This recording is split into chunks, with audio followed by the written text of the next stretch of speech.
Bonjour les Capricornes, j'espère que vous allez bien. On va découvrir ensemble vos énergies pour le deuxième semestre 2024.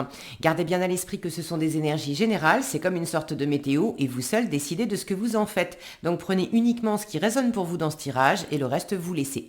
Je vous invite également à consulter les vidéos de votre ascendant et des autres signes de votre thème astral pour compléter ces informations. Ici, l'énergie de votre vie active. Celle de votre vie relationnelle. Comment vous allez vous sentir? Ça, c'est votre vie intérieure, ce que vous voulez, où est-ce que vous en êtes pendant ce deuxième semestre. La force qui vous soutient, le challenge à relever, le conseil du tarot pour appréhender au mieux ce deuxième semestre et un message de votre ange gardien. J'ai pris exactement les mêmes jeux que pour le premier semestre. Ça me faisait voilà, une continuité. Il y avait une forme d'évidence à utiliser les mêmes pour continuer de parler peut-être le même langage. Alors, c'est le Gregory Scott Tarot, Tarot of Positive Clarity et l'oracle communiqué avec son ange gardien. Et vous retrouvez sous la vidéo le lien pour les guidances personnalisées si ça vous fait envie. On est parti. Alors, vous avez le 4 de coupe, le 9 de coupe, le 3 de denier, le 2 de bâton, la justice et la roue de fortune pour finir. Bon, alors là où vous allez vous éclater le plus, visiblement, c'est votre vie relationnelle. Vous vous sentez bien au milieu de votre petit monde. Il y a un cercle autour de vous qui, visiblement, vous soutient, vous aime, vous laisse une forme d'autonomie, d'indépendance. C'est pas une forme, c'est vous laisse votre autonomie et votre indépendance pour porter des projets, pour faire ce dont vous avez envie. Ouais, il y a vraiment un environnement soutenant, je sens, pour vous. C'est chouette, ça. Qui vient pas interférer avec vos désirs. Si vous avez envie de partager des choses avec eux, ils sont là. Et si vous avez envie de partager des choses juste avec vous, ils sont là aussi, mais sans interférer. Dans la vie active, alors vie active, ça va être le professionnel, ça va être toutes vos activités artistiques, sportives, ce que vous partagez concrètement avec votre famille, vos amis, votre environnement, etc. C'est tout ce qui remplit votre quotidien en fait, de mille et une façons. J'ai un 4 de coupe qui m'indique que vous n'êtes pas toujours entièrement satisfait pendant ce semestre. Il y a des moments où vous allez peut-être en avoir un peu marre de certaines activités qui sont toujours les mêmes, qui tournent en boucle, qui vous ont peut-être comblé beaucoup plus par ailleurs pendant un moment, mais avec le 4 de coupe, on peut aussi arrivé à une certaine saturation. Et là où c'était très chouette hier, aujourd'hui, non, j'ai plus envie. Moi, j'aime bien le voir comme le lendemain de fête où on a un peu mal aux cheveux. Hier, c'était bien, on a bu, on a rigolé, on a dansé, on a fait la fête, voilà, peut-être même quelques excès, mais aujourd'hui, non, c'est bon. Donc dans la vie active, il y a une limite qui, semble-t-il, est franchie avec un ras-le-bol de quelque chose. Vous pouvez aussi prendre des moments pour faire la part des choses. C'est la décantation, le 4 de coupe. Donc, vous avez sans doute besoin dans votre vie concrète, physique, de prendre des temps pour vous sur ce deuxième semestre, de prendre des temps pour vous, pour laisser décanter les choses, pour faire la part des choses. Qu'est-ce que j'aime encore, mais que je ne ferai pas tous les jours, qu'est-ce qui n'est plus fait pour moi, où est-ce que je m'ennuie, qu'est-ce que j'aimerais à la place, c'est qu'est-ce que je veux pas. Et de poser tout ça à plat et de prendre le temps de méditer là-dessus. C'est pas une carte d'action, le 4 de coupe. Donc, ça ne veut pas dire que vous allez rien faire pendant 6 mois, mais vous aurez certainement besoin et vous aurez certainement des occasions aussi d'avoir comme des creux dans vos activités. Et peut-être que dans ces moments de creux, il y aura il y aura une sensation de frustration, d'ennui, etc. Mais là, c'est comme si on vous disait, c'est une occasion, ça sera des occasions pour toi de justement de faire le point. Comment vous vous sentez, comment vous appréhendez les choses pendant ces 6 mois avec un 3 de denier? Alors intérieurement, vous êtes quand même, l'image est parlante, vous êtes décidé à, j'ai l'impression, à travailler sur vous pour certaines choses. Alors, il y a des Capricornes parmi vous qui ont un besoin intérieur de se protéger. Et voilà, qui fabriquent un bouclier, une armure, etc. Bon, que là, j'ai vraiment, si je prends cette ligne-là et cette ligne-là, j'ai deux énergies qui sont contraires. J'aime bien voir ce conseil de la roue là parce qu'on est en train de vous demander aussi, enfin de vous demander, de vous proposer de changer d'énergie, de changer du scrogneugneux, ras-le-bol, je me renferme, je me protège parce que je considère aussi qu'il y a des gens qui sont contre moi et que il y a peut-être des trucs qui sont toxiques pour moi ou que je considère toxiques pour moi. Là, j'ai de l'enfermement, du ras-le-bol, il y a un truc qui vous va pas, et ici, j'ai le contraire. J'ai du soutien, j'ai de l'ouverture, j'ai du partage, j'ai beaucoup de bonheur. Le 9 de coupe, c'est les vœux réalisés, c'est le plein bonheur par moi-même, pour moi-même. Et cette carte, elle montre que oui, j'ai cette autonomie affective, mais en plus, je suis pas tout seul, toute seule. Un 2 de bâton en force m'indique que vous avez tout à gagner à vous ouvrir à de nouvelles expériences, à de nouvelles aventures, à de nouvelles rencontres, peut-être à des voyages, à des activités nouvelles. Donc, la fermeture, le ras-le-bol, la protection, en restant enfermé dans ce que vous connaissez et qui, ma foi, ne semble pas vous convenir tous les jours, ça vous saoule, mais en même temps, si vous faites rien pour changer la donne, vous allez rester un peu coincé là-dedans. Donc là, les cartes sont quand même parlantes entre ce qui vous soutient et ce qui vous challenge. Là, on a de l'ouverture avec des perspectives de nouveautés. Entendons-nous, avec un 2 de bâton, on n'est pas encore parti, on ne s'est pas jeté dans l'aventure, dans la nouveauté, etc. Mais on est en train de s'ouvrir à ça. On est dans un entre-deux, à se poser la question, j'y vais pas, j'ai envie de nouveautés, j'ai envie d'ailleurs, je ne sais pas forcément encore vers qui, vers quoi, comment, etc. Mais j'ai beau être encore dans mon périmètre connu et dans ma zone de confort, je suis quand même tournée vers l'extérieur avec une envie sincère de prendre une décision et d'aller au-delà de tout ça. Donc là, j'ai de l'ouverture avec des perspectives nouvelles. Et ici, j'ai une carte qui est quand même beaucoup plus, si mon focus veut bien, beaucoup plus froide dans sa représentation. On a un personnage qui est intoxiqué et sans doute mort par terre. Donc là, il y a déjà un peu l'idée, dans vos propres choix, la roue parle à la fois du destin, de ce que la vie vous envoie et qui ne dépend pas de vous, mais parle également de votre libre arbitre. Qu'est-ce que vous choisissez de reproduire encore et encore, et qu'est-ce que vous choisissez de faire tourner différemment ? Là, vous avez la question avec le challenge.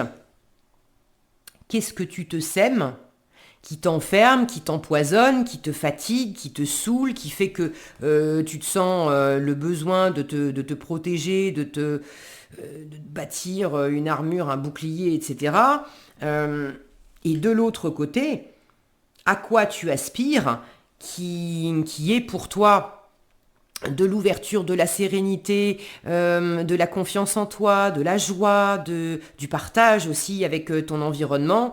Et là encore, vous avez cette place centrale de travail.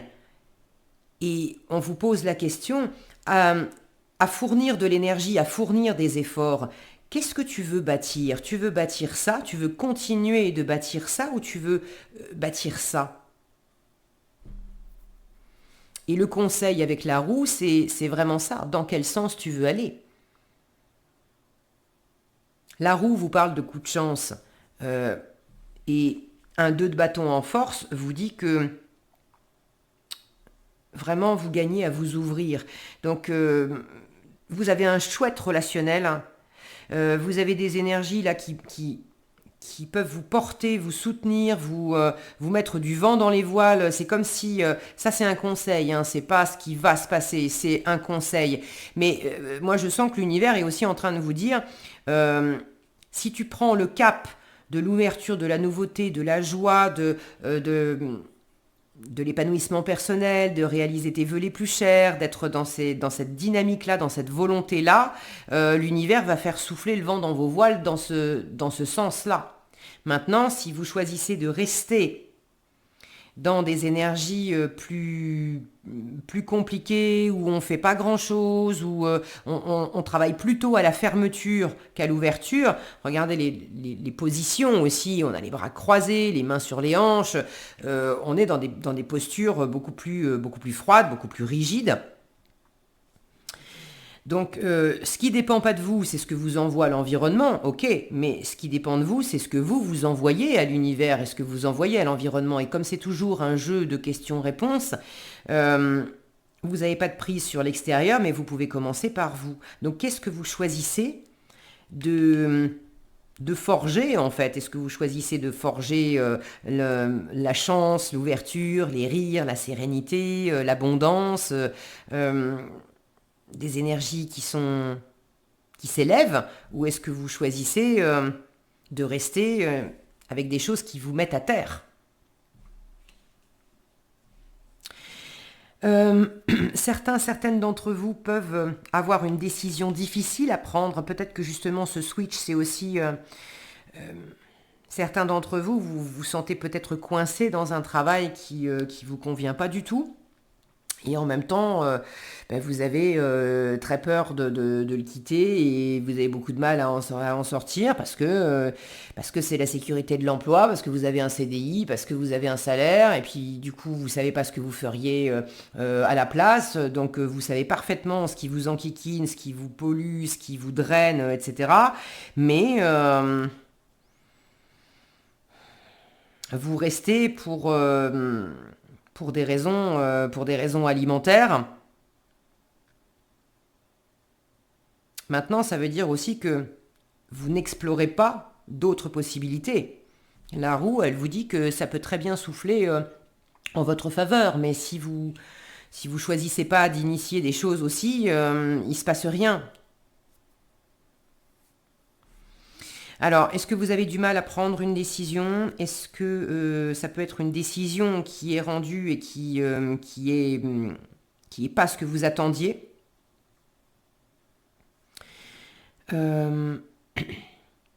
Là encore, hein, oui, il y a un challenge et je sens qu'il y a un truc en termes d'équilibre, en termes de justice, de justesse, d'alignement,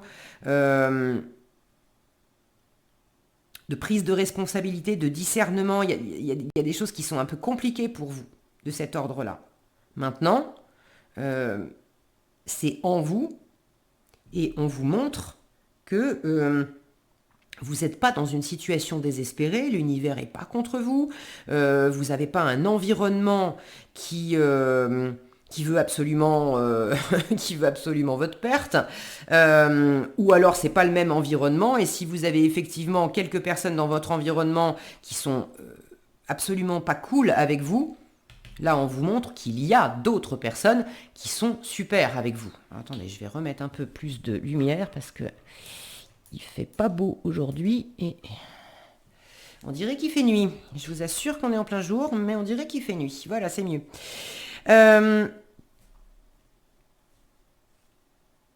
Donc peut-être qu'il s'agit aussi de se tourner, de passer plus de temps avec des personnes qui vous soutiennent plus et de savoir aussi trier qui vous soutient et qui vous soutient pas. Ok, quoi d'autre? Dans les perspectives aussi, il y a le fait de focaliser votre attention. Si vous focalisez votre attention, alors ça passe par des actions, je vous parlais d'actions, de faire des choix, etc. Ok. Mais déjà, le premier truc, sur quoi vous focalisez votre attention? Si vous focalisez votre attention sur ce qui vous saoule, sur les gens avec lesquels c'est compliqué, sur ce qui vous empoisonne, vous voulez peut-être aussi vous mettre beaucoup de pression, avec beaucoup de stratégie, etc. Et bon, ça c'est...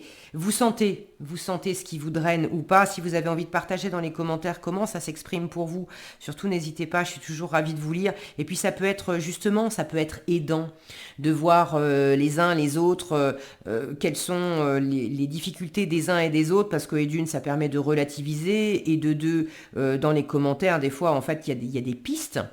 Des pistes de guérison, des pistes pour prendre les choses autrement. Et là, on vous dit, déjà, tu peux focaliser ton attention, au lieu de te focaliser là-dessus. Regardez, cette jeune femme, elle tourne le dos à ça. Elle tourne le dos à ça et elle est en train d'observer qu'est-ce qui est lumineux, qu'est-ce qui est joyeux, qu'est-ce qui est léger, quelle transformation pourrait se faire. Là, c'est pareil, on sent qu'elle est... Elle est très... Alors, on a une femme enceinte, on sent qu'elle est complètement connectée à l'ici et maintenant. Qu'est-ce qui se passe ici et maintenant en elle et autour d'elle de très sympa? Si déjà vous commencez par vous focaliser sur ces aspects-là, en vous et autour de vous, ça va considérablement vous aider. C'est vraiment le conseil qui vous est donné. Prends le temps, vous voyez ce personnage qui a les yeux fermés, prends le temps d'entrer en toi. Bon, si mon focus veut bien, voilà. Prends le temps d'entrer en toi et de sentir où est-ce que tu te crées symboliquement un paradis intérieur avec des choses très agréables, légères, sympas, et où est-ce que tu branches tes pensées sur un enfer entre guillemets personnel. Alors mettez paradis et enfer avec des guillemets, mais vous sentez la différence. Où est-ce que vous vous élevez et où est-ce que vous baissez vos vibrations? Où est-ce que c'est beaucoup plus léger, joyeux, serein? Où est-ce que vous privilégiez, vous projetez une forme de métamorphose pour aller vers quelque chose de léger et de joyeux? Et où est-ce que vous projetez au contraire de l'enfermement et ça va jamais changer, etc., etc.